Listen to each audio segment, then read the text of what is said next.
Hello everyone, नमस्कार। सेवा फिलिलिलिलि कुद्ने चिटिक्क परेको मेरो मिनी ब्लगमा तपाईहरुलाई स्वागत छ। आज चाहिँ बिदाको दिन।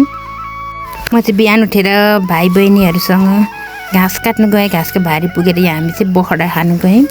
बखडा आफ्नै बारीमा छ के यति धेरै फलेको। अनि त्यसपछि हामीले बखडा टिप्यौँ बहिनी र मैले। अनि म चाहिँ घाँस लिएर फर्किसकेपछि अनि म चाहिँ यहाँनिर तरकारी टिप्नु पर्यो भनेर मुन्टा टिप्दै थिएँ। फर्सीको मुन्टा नि कति धेरै के बर्खामा त गाउँघरमा कति हरिपरिहरू कति धेरै हुन्छ नि त। अनि इस्कुसको मुन्टा फर्सीको मुन्टाहरू टिपेँ मैले। यति धेरै फलेको रहेछ। अनि यहाँनिर मैले टिपिसकेँ तरकारी, सबै काम सकेँ। त्यस पछाडि म चाहिँ अब काँक्रा टिप्नु पर्यो भनेर काँक्रा हेर्दैछु। काँक्रा यहाँ कति ठुलो ठुलो फलेको क्या। काँक्रा चाहिँ व्हाइट कलरको भयो नि कस्तो धेरै मिठो छ, हाम्रो आफ्नै बारीको। अनि त्यस पछाडि हामी फर्क्यौँ बहिनी र म घर आयौँ। हामी चाहिँ बहिनी र म त्यस पछाडि चाहिँ खानासाना पकाएर खाएर दिउँसो चाहिँ यो फुलको माटोहरू फेर्नु पर्यो भनेर चाहिँ कस्तो जिङरिङ भइरहेको छ कि मेरो फुलहरू चाहिँ सबै।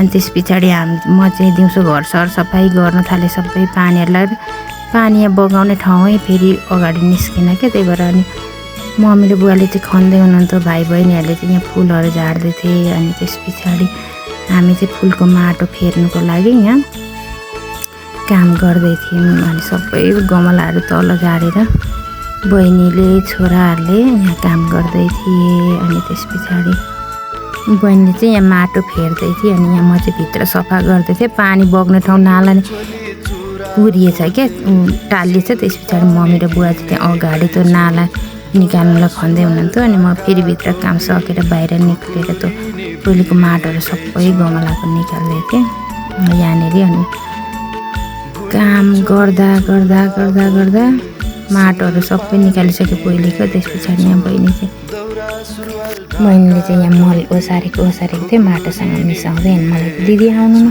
म सक्दिनँ, तपाईँ पनि आउनु हिँड्नु भन्दै थियो। अनि उसले चाहिँ सबै मल र माटो मिसाइसकेपछि गमलामा चेन्ज गरेर गमलामा लगायो। अनि मैले पनि लगाएँ। अनि दुईजना मिलेर काम गऱ्यौँ। अनि मैले सबै फुलहरू मिलाएर रोपेँ। अनि त्यस पछाडि मिलाएर रोपिसकेपछि यहीँनिर आँगनमै छोडिदिएँ। अनि बेलुकासम्म यहीँ होस् भनेर मैले पानी लगाउँदै यहाँ सफा गर्दै थिएँ। नि बहिनीले नि आँगन सफा गर्दैछ। त्यो फुलहरू रोपेको सबै माटो पनि छ अनि आँगनमा नि सबै फुलहरू। अनि बहिनीले सकेपछि खुसी भइहाल्यो। अब चाहिँ बल्ल बल्ल काम सक्यो आजको हाम्रो भन्दै थियो। अनि म चाहिँ फुलहरू सबै मिलाएर हेर्न सबै फुलहरू पनि अब मर्ने भयो पानी नलगाएर भन्दै थियो। अनि पानी लगाउनु अनि बेलुका यहीँ छोडिदिनु भन्दै थियो पनि। अनि मैले यहीँ छोडिदिएँ। अनि बहिनी र छोराहरू चाहिँ गेम खेल्दै खेल्दै खाजा खान थाल्यो नि त।